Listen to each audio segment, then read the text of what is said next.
There are those people in society who will prey on a person with a learning disability. He wanted to live like a normal life and he wanted to be accepted. He would have been alive if I had been listened to. He was kicked, punched and stamped on repeatedly. Who was responsible for causing the injuries that killed him? No comment, because I wasn't there when it happened. No comment. This was the murder of a vulnerable young man. Somebody was responsible for dumping that body at that location. He'd been drugged with a combination of Valium and medication used by heroin addicts. They just bossed and bullied every single person that was in and out of that house. It was for financial gain. He was scared of dying, and I just think how he's died, it's horrible.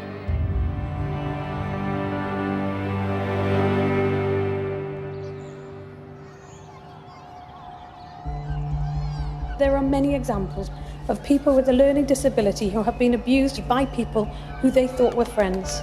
This has given rise to the phrase mate crime, where individuals take advantage of someone's vulnerabilities, bullying them physically, psychologically, or stealing money and possessions. MenCat also highlight that children with special educational needs are twice as likely as other children to be bullied regularly. I was on duty, 8 o'clock, and I received a phone call stating that an individual discovered a body in the north of the city of Newcastle. At that location, in some grassed area adjacent to the southbound carriage of the A1, was the body of a young white male. My job as the duty senior investigating officer is to establish, is it a consequence of an assault, a murder, or is it a drugs death, or is it natural causes? The deceased was lying on his back, wearing a tracksuit top, tracksuit bottoms, neither of which matched, no other clothing at all. What I remember greatly is the soles of the deceased's feet were clean. It was evident that he had not walked to where he was. Somebody was responsible for dumping that body at that location. There was nothing to say who this individual was. There was no identification, no wallet, no tattoos. I need to find where he'd been beforehand and where he'd actually died. Within a couple of feet was a child's buggy, which may well have been the item that was used to transport the body from the actual crime scene. It was essential to quickly establish why the deceased was there and what injuries he'd sustained in order to cause his death.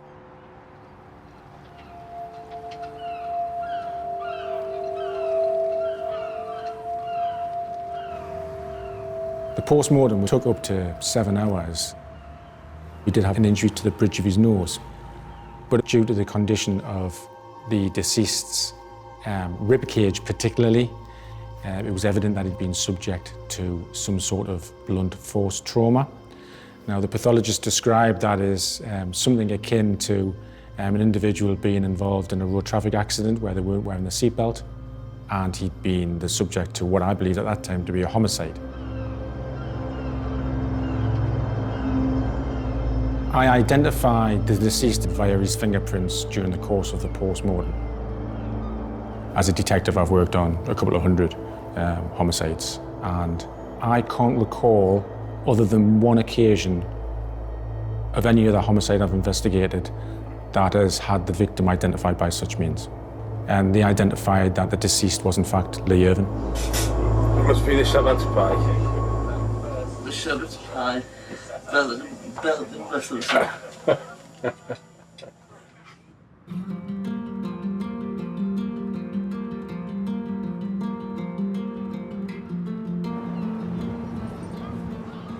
He didn't like the fact he had a learning disability. It was a speech and language disability, but he struggled with general life skills, really. He was harder at work than the others because of him being vulnerable. If you went to a shop and you gave him money, he wouldn't know if you needed change or not. It was hard to get him into a routine to do anything. To have a learning disability, you have to fulfil 3 diagnostic criteria. First, you have to have a significant impairment in your intellectual ability. You have to have an impairment in your daily living skills, so your ability to manage in day-to-day life, and those difficulties have to have been present from childhood. Lee met all those 3 criteria. We assessed Lee's intellectual ability.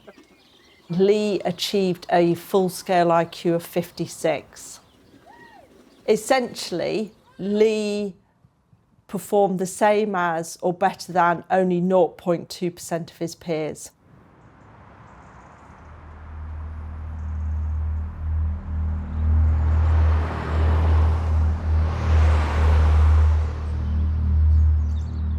I've been here for ages. How long is it since you were here? God, 3 years, Bev. It's horrible. Horrible. The fact that somebody with a dead body being dragged through the streets. I know. Disgusting. The police came to the door and I knew straight away. The 2 of them got out of the car, plain suited, with the folders, and I just knew that it was Lee, and I can't remember the rest of that day, to be honest. That's where the pram was dumped, just there. Lee's body was lying down there like that.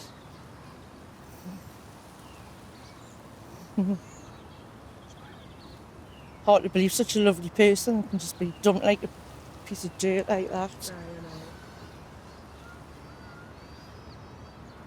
I woke up on the morning and I went on to Facebook and I seen an appeal for the police to help identify a body. I never in a million years thought it was Lee. I seen it was a body found in a local area being Forden. I'd seen it was my sister ringing, and when I answered that phone, that awful scream. I can remember them saying it's a murder inquiry. I had to go and identify him. I'll never forget that. And that tunnel of walking to a mortuary is the troubles I still have when I walk down a long corridor.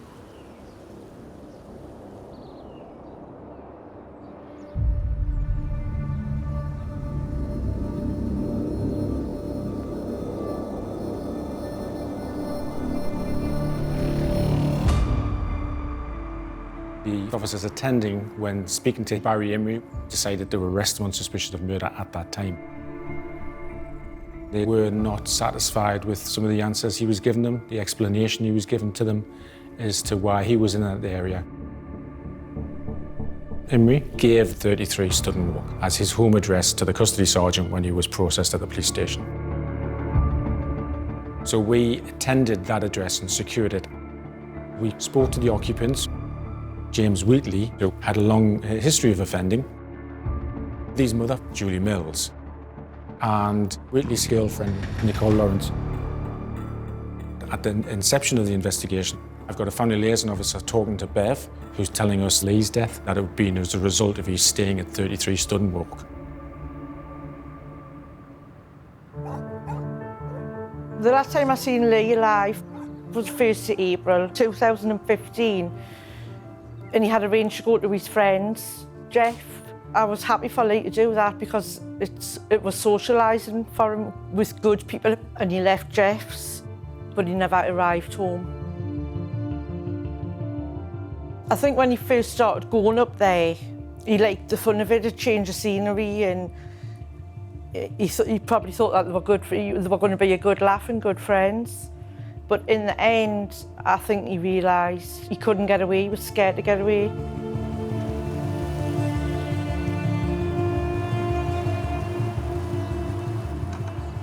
"33 Studden Walk. It was a fairly chaotic household, not particularly tidy, but a lot of people were residing in the house itself.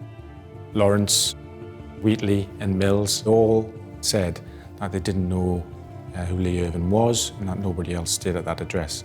And they'd made written statements to that effect. So we need to know, are we looking in the right place? Are these the right people? And find out what they've got to say.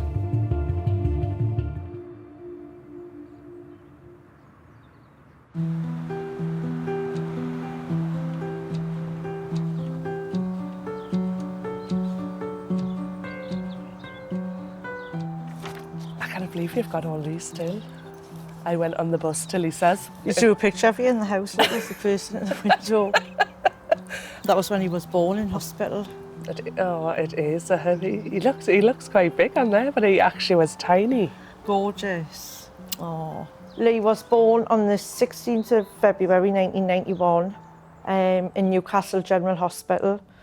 He was £7.5. Lovely baby, but he never crawled. He used to pull himself along on his arms. But everywhere you went in the house, he would be behind you. When he first started walking, Lisa, can you remember the trainers he bought him, the first pair? Aye. When he was little, still got them.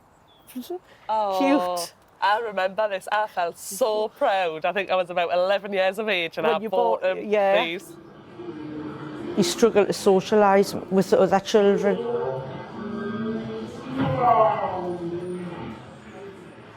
He didn't have no speech at all. They said he wouldn't manage when he got to go into mainstream, so they kept him in nursery an extra year.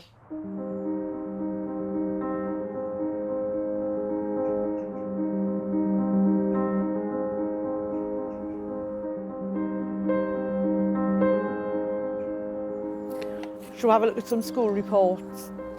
He's 11 years and 10 months. Lee continues to be a cheerful member of the class. When I used to go to school, and his face used to light up as if to say, "Oh, how are you here, ma'am?" He used to enjoy showing us all his work, showing us even his friends. Oh, that was a lovely picture of Lee and Stephen. Stephen was a good influence with Lee. They got on really well, didn't they? Yeah. The school catered for everybody, you know, from like mild learning disabilities to, you know, people like with cerebral palsy. The main reason why I went there was I had sensory issues when I was younger, so it was just things like, you know, my muscles weren't developing exactly how they should have been and things like that. Oh, look at his face. I know, you're terrified. We were kind of done all sorts, you know, went ice skating, we went in bowling alleys, playing pool, and, you know, we've done a fair bit together and that, you know, like, obviously also got the mischief of, you know, what teenagers and that normally get up to. Lee is becoming increasingly aware of his own disability and has discussed this with staff. He is a very vulnerable young man. He can be very naive in social situations and is far too influenced by others. Lee was the type of lad where, you know, he wanted to just be everybody's friend, and at the same time he was kind of easily led, you know. I mean, sometimes if you said to Lee, you know, like, go and kick a hole in that wall and everyone will find it funny, it's funny that, and you'll not get in trouble, it'll be fine. He was the kind of lad that potentially would do that with enough persuasion. He didn't want to upset people, he just wanted everybody to be his friend. He used to worry about if he could get a girlfriend. Will I ever be able to go on a bus myself? Will I ever be able to go out myself? He couldn't tell the difference between knowing what's good behaviour, bad behaviour. He was bullied when he played out, which is why I stopped him from going out. He didn't realise it was bullying, he thought it was a game.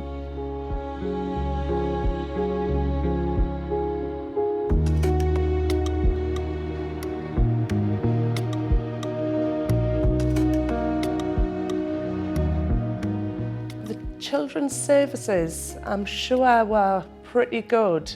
But when he went from children to adult services, it was as if he was an adult, but he was no different. He still needed the help as if he was a child.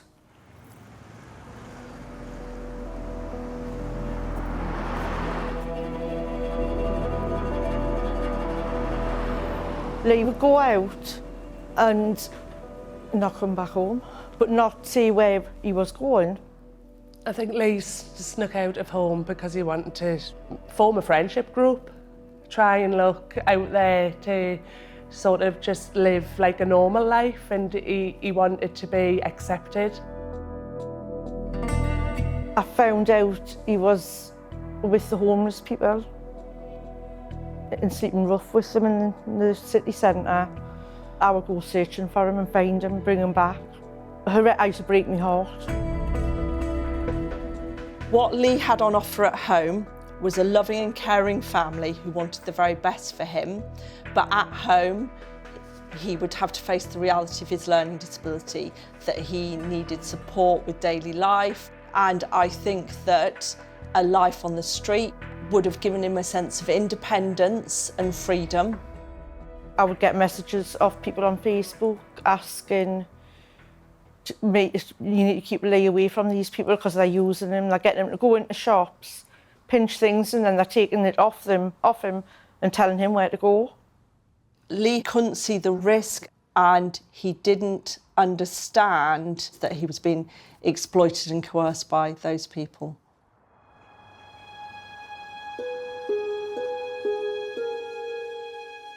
The first time he was sent to prison, he was with somebody who pinched a watch off somebody because it was a joint enterprise. He was on remand, and then when it went to court, he got out that day. They put a tag on his ankle with a tag box in the house. Well, Lee couldn't tell the time. So it was constantly, it would ring and go off all the time, and he would be missing in the town. He went to prison again for not dealing with the punishments that they gave him. I think he's been to jail about 3 times. The National Probation Service, Northumbria, had numerous interactions with Lee as he was arrested 30 times between May 2011 and March 2015 for various offences. In December 2012, Lee was sentenced to 9 months imprisonment for offences of burglary and theft, and treated as an adult, fully responsible for his own actions and able to understand the consequences of the measures imposed.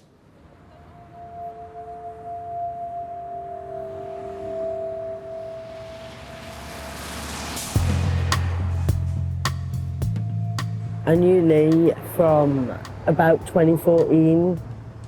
That's when we became friends. With Lee having a learning disability like I do, I'm autistic. With the buses, we don't pay anything. So in terms of going out, just being on a bus where there's CCTV for one, well, it seemed to be the safest way. Lee seemed really easily led. If anyone spoke to him, he would trust them within that day. And think that he would think everybody was his friend. I knew that he knew James, but I didn't know how well. I feel like James was preying on the vulnerable. He knew how to get into people's heads. About the beginning of 2015, I'd saw him in town. He never spoke to us, but he was asking for money, which wasn't him at all. And after that, it just vanished. Lee met James through a BlackBerry Messenger. Well, the broadcast messages, what you sent to just numerous people, it was through one of them, a BBM message. Anybody up for a party, Lee went along, and that's how he met James. From the time he knew James up until 2015, he would come back and forwards quite regular in that house. He was well used and abused, basically. He would be made to go into Tesco's and pinch cans, PlayStation control, just anything. Lee wasn't coming and saying, I've got these difficulties, please help me. There's many more appointments that Lee didn't attend than he did attend. And family had real struggles with trying to get him to appointments. He wasn't too good at shopping and things like that. Couldn't budget. I used to take Lee's money up there to give to Lee for food. Little did I know at the time that they were just taking it off him. They attempted to take out bank loans. They tried to get things on credit in Lee's name. And when Lee was at home, James would ring his phone, and I could tell Lee was nervous about answering. He didn't want to speak to him because Lee wouldn't say no to somebody. He would be scared, he would be frightened to say that. It was very clear the last time I saw him in March 2015 that he did not view his lifestyle in the ways that others did, and the fears and anxieties that professionals, myself, his family had, about his vulnerability and the people he was associating with. He did not seem frightened or concerned by that.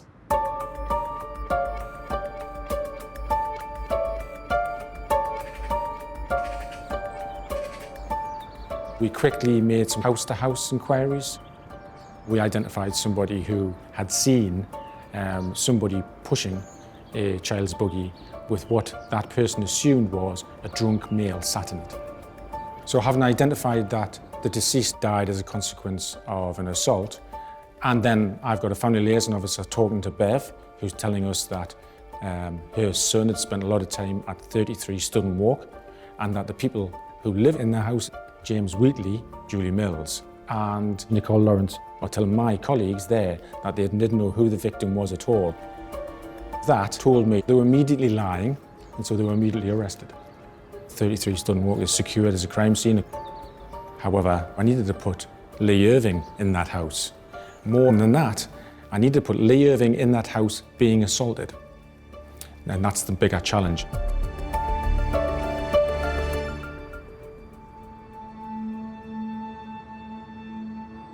The forensic side of 33 Studden Walk was highly important.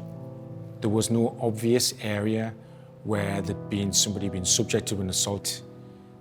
The bedroom that Wheatley stayed in had black and white wallpaper on it. It was like a New York scene, like Manhattan, really complicated, really busy to the eye. But the scientist identified that on one of the walls there was blood splatter, which suggested that somebody had been assaulted, having bled. We did fast track the blood from the wall, and it did identify that the blood was indeed Lee Irving's. Now that was the key issue, because now it gives the CPS a lot more grounds to charge a defendant. We're investigating Lee's murder. Yes, I know that. All right. Now, And Lee was my friend. okay, Yes. so in that case, you'll want to do all that you can to help us find No out comment. what happened to him and who was responsible No for causing comment. the injuries that killed him. No comment, because I wasn't there when it happened. No comment. Lee had a number of facial injuries, including swollen eyes and cheek and a broken jaw. No comment. Wheatley then asked to help clean up blood from the landing floor outside of Wheatley's bedroom, which he did. No comment. Irving was on the bare floor, lying on his back, dead. No comment, officer. I didn't mean that why he even got me in the first place. I didn't know he was anything like that. No comment. All four defendants had lied to the police initially. There was blood at the scene. I had the evidence of one of the locals identifying that a male had been seen transporting another male in the child's buggy. And then we were moving on to the more digital evidence. Wheatley had gathered up the mobile telephones of all of them, put them in a bag and hidden them at the back of a garage that was 33 Studden Walk's garage, but it was part of a block well away from the house. And the subsequent examination of those phones identified key evidence that Wheatley, Mills and Lawrence particularly had a great deal of knowledge as to how Lee had come about his injuries. James Wheatley messaged Nicole Lawrence, "I walloped him. I gave him a broken nose, 2 black eyes, cut on his eye." Judy Mills wrote in the Facebook message, "You want to see the state of Lee? It's like a bloodbath. He is like an elephant man." Lawrence texted Wheatley saying, "Once he is gone, you can't prove nought. When he is gone, give your room a good clean out." Lawrence and Mills' Google searches included, "Why is my full body cold after an assault?" and symptoms of a bleed on the brain. What that told us was that the occupants of the house knew how serious Lee had been injured, and they knew that he needed to have urgent medical assistance, and they never ever got him that. Now, the evidence I was gathering very quickly had identified that Wheatley had assaulted Lee on the 28th of May and then assaulted him again a week later. And it really demonstrated what they thought about Lee Irving. He was treated almost like an animal. They were referring to Lee as a spacker. I was asked by my senior supervision, "Are you investigating this as a disability hate crime?" The answer was yes. I knew that those 4 individuals had been involved in the death of Lee Irving. So a charging authority was obtained to charge all 4 with murder, and they were subsequently charged and remanded in custody. Barry, it's Jimmy. Is James coming out? Right, no sweat at all, mate. Jimmy, just move across. Not James anyway.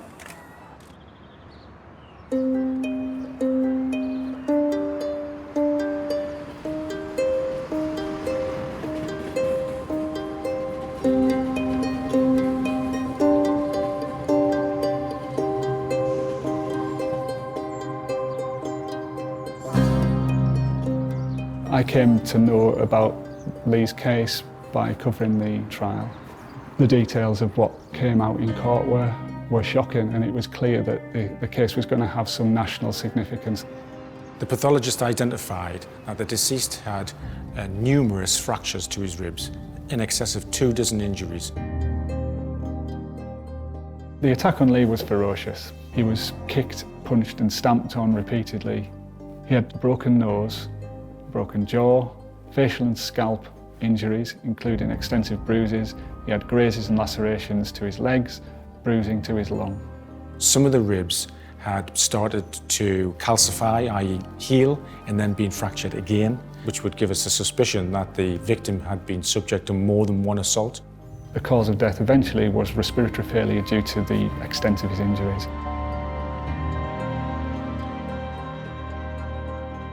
There was a lot of interest in Lee's story from the very beginning. You just realise how absolutely horrific this case was. They said Lee had died slowly, they said he died painfully. What is absolutely devastating is knowing that Bev had to sit through that and listen to that. I had to walk out at certain points. I couldn't sit through all goriest detail because it was like something out of a horror movie. Awful. And in that time, I got messages off people saying, "What sort of mother are you?" Leaving somebody with the mind of an 8-year-old with that family anyway. But I didn't. Things came to light more about what sort of family they were and what they'd done to people. It was described as a halfway house of disabled, vulnerable people. They were treated like slaves. They had to do our shopping, they had to clean for her. And if they didn't, they would get hit. It was almost as if they acquired acquaintances it would then be to exploit and use them. It was for financial gain. That household run by financial gain on the mother's part. And the son was almost the security of the household.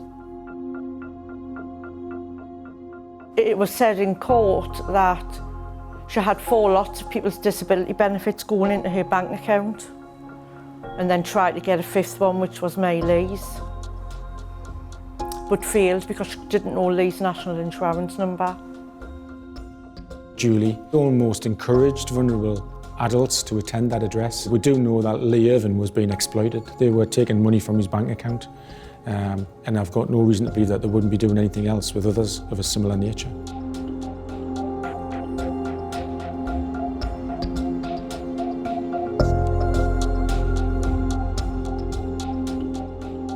Barry couldn't see the bad they were doing, only the good. He's vulnerable, he's got learning difficulties.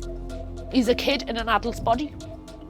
Barry would turn up my door and he'd have a bust lip or he'd have a bust nose. I'd say, "Barry, what's happened to you?" "Oh, some kids jumped us, took me money and they've given us a dig." But it later come out it wasn't. I knew deep down it wasn't. I knew them were giving him a dig. It went on for months and I used to say to Barry, "You need to get away, you need to get away. You need to open your eyes to what these people are doing to you and they're not your friends." In my view, Imre could potentially have been the next victim of Wheatley. He was very similar to Lee Irving. he was a vulnerable adult. Unfortunately for Barry, Wheatley continued to prey on him, and he had also threatened him in prison, and he'd wanted Imrie to take responsibility for the murder. But it demonstrates Wheatley's thought process. Let's try and blame anybody but me.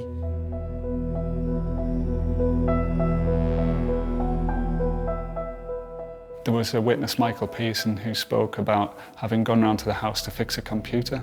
He said that Lee was lying on a mattress and that Julie Mills was feeding him drugs. Julie had reached into the drawer and took out about a dozen, I think it was, pink tablets.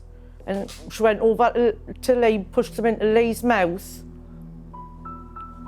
for to knock him back out. Lee had been drugged with a combination of morphine, Valium and buprenorphine, medication used by heroin addicts, which enabled his attackers to conduct sustained physical beatings against him. It was like a doss house. They just bossed and bullied every single person that was in and out of that house door. So there was methadone bottles from one end of the house to another, cocaine all over. Julie used to spike people with diazepam and sleeping tablets. I've seen her do it quite often to Lee. And then make him sleep in the dog's room, in dog's urine, and it's just cruel and sick.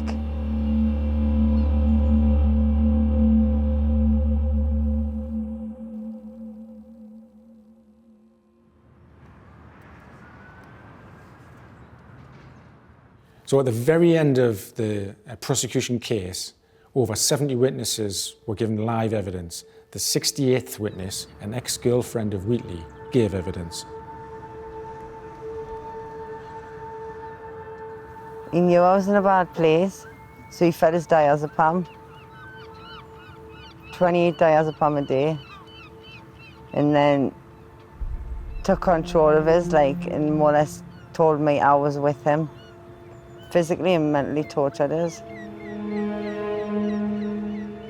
He would have a lock on the outside of his bedroom door, so wherever he went, I would have to be locked in the room.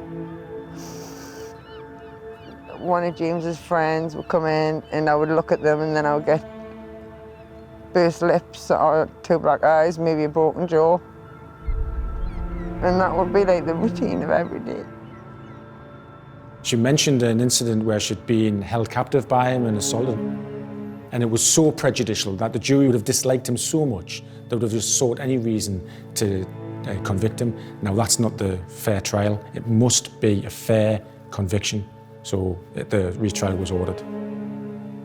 That was quite a body blow to me and my team because we knew that we'd have to go through it all again. But most importantly is the family have to go through it all again. The time between the 2 trials must have been about 6 months, and it was like a lifetime waiting.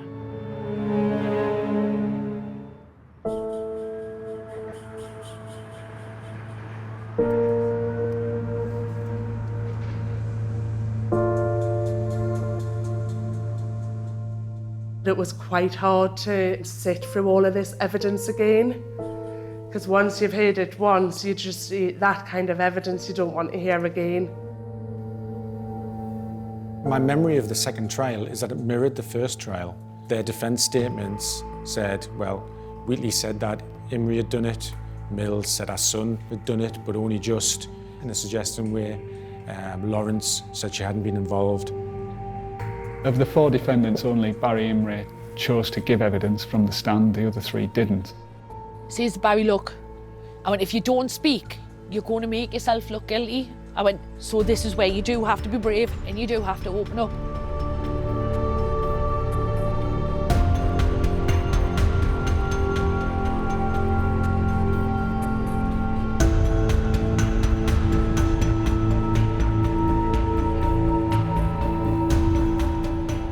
He was facing the bullies, you know, he was eventually standing up and saying, this is what happened. And he wasn't taking the blame for them anymore. When the 68th witness gave evidence, importantly, she did not say the prejudicial issues in front of the jury. When the jury went out, they were out for over a week to get a result. That has got to have been the worst time ever, waiting for them to come back with a verdict.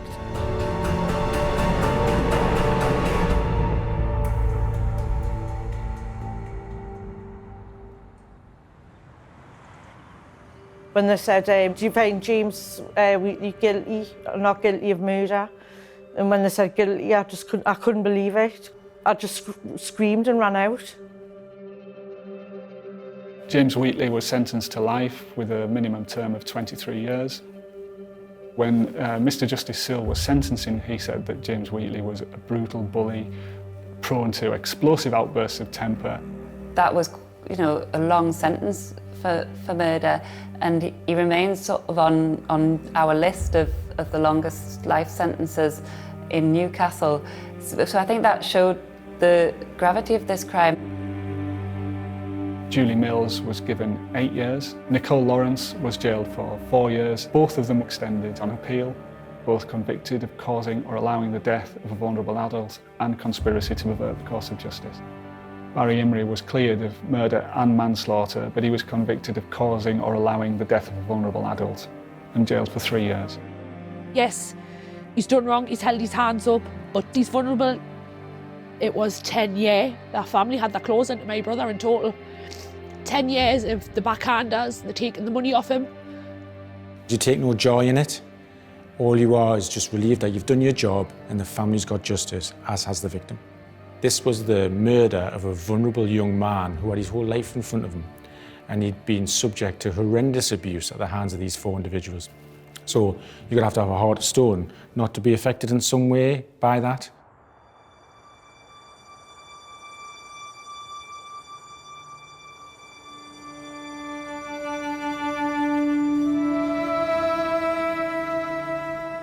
The threshold for finding that in a criminal prosecution is that it must be the case that you can prove that that was the motivation at the very moment that the crime was committed, despite all of the evidence leading up to it and around it.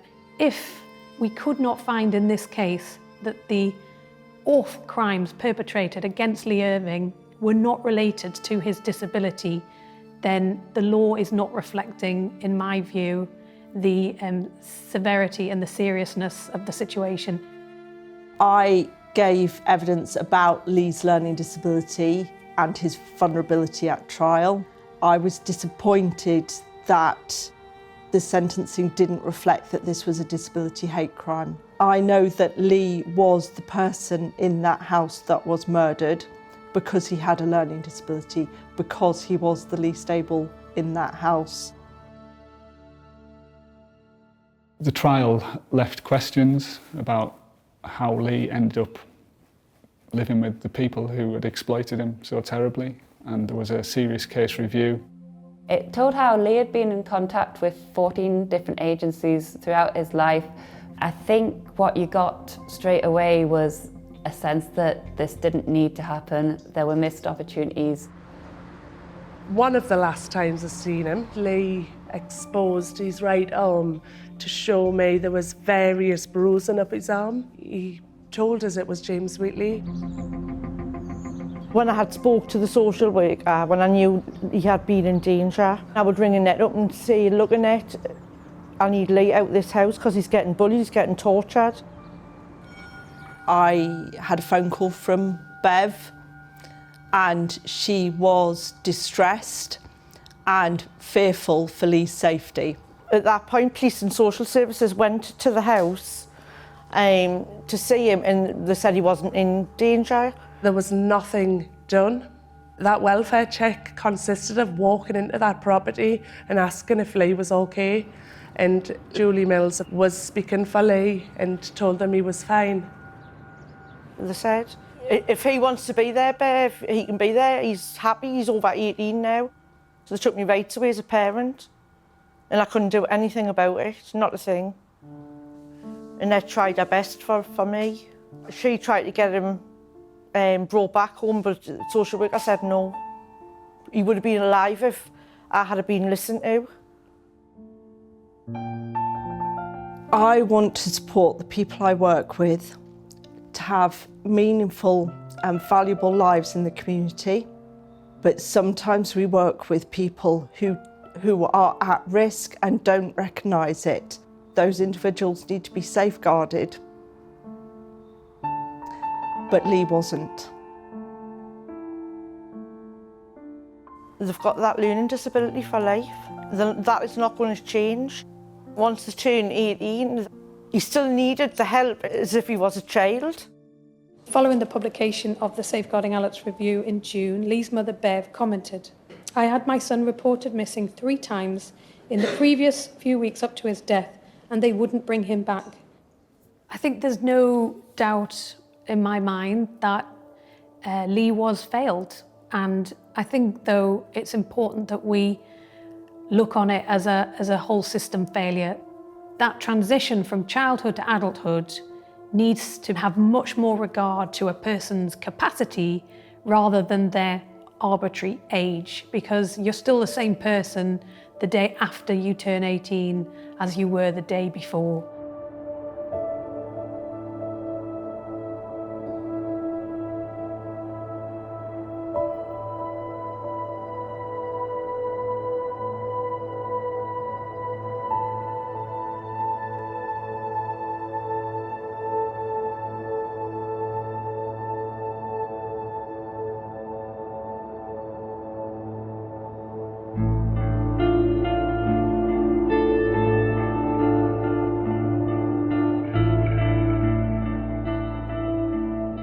I think after the shock and the grief and the trial, Bev wanted Lee to have a legacy that would help other people. She started talking about Lee's law, which would be a law that would have disability hate crimes recognised in law the way religious and racist hate crimes are. There are probably thousands of people like Lee living in our communities that are particularly vulnerable. I mean, they're our kids, they're not. The family contacted me about some of the things that they would like to see come out of this dreadful situation. And so I've been speaking to ministers responsible about what needs to change. Of particular concern to Lee's mother, Bev, following her son's death, is the challenges faced by parents of adult children with learning disabilities in continuing to be involved in decisions about their care. There is now a Law Commission review into disability hate crime. It's taking longer than I would like, but I'm hoping that we make some progress on this because it's in all of our interests that as a society we protect the most vulnerable.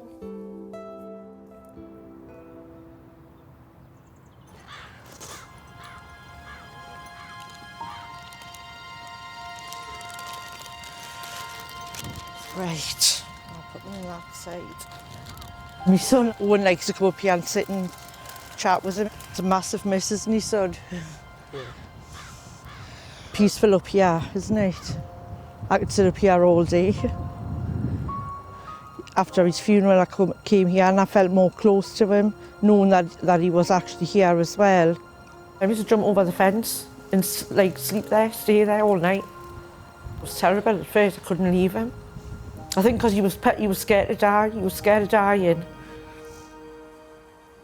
And I just think how he's died, it's horrible. Lee, Owen's done you a poem from school. I'd never ever felt this way until I had to say goodbye. The feeling of loss so intense, like I actually might die. Just carrying on isn't normal, feels like I'm saying I don't care. But I don't know what else to do, my God, this isn't fair. I'm told I need to get through this, that things get easier in time. But it's the worst feeling I've ever known to be the one who's left behind. I know I can't be with you now, and you can't be with me. But safe inside my heart you'll stay, that's where you'll always be.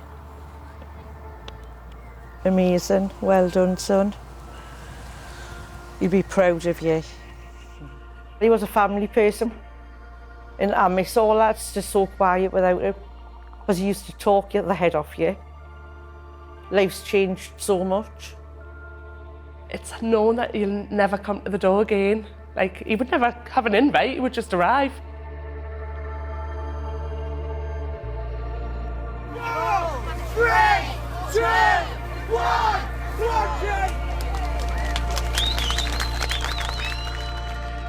Bev said that he always wanted friends. He wanted to be liked. Now, Lee Irving's name is known by most people in Newcastle, but it's just really sad that that's happened after he's died. I think his name should live on so he'll never be forgotten. Lee's law would be something good to come out of something so bad. It would protect other parents who might find themselves in similar situations. The main change needs to be that the child or young adult is protected.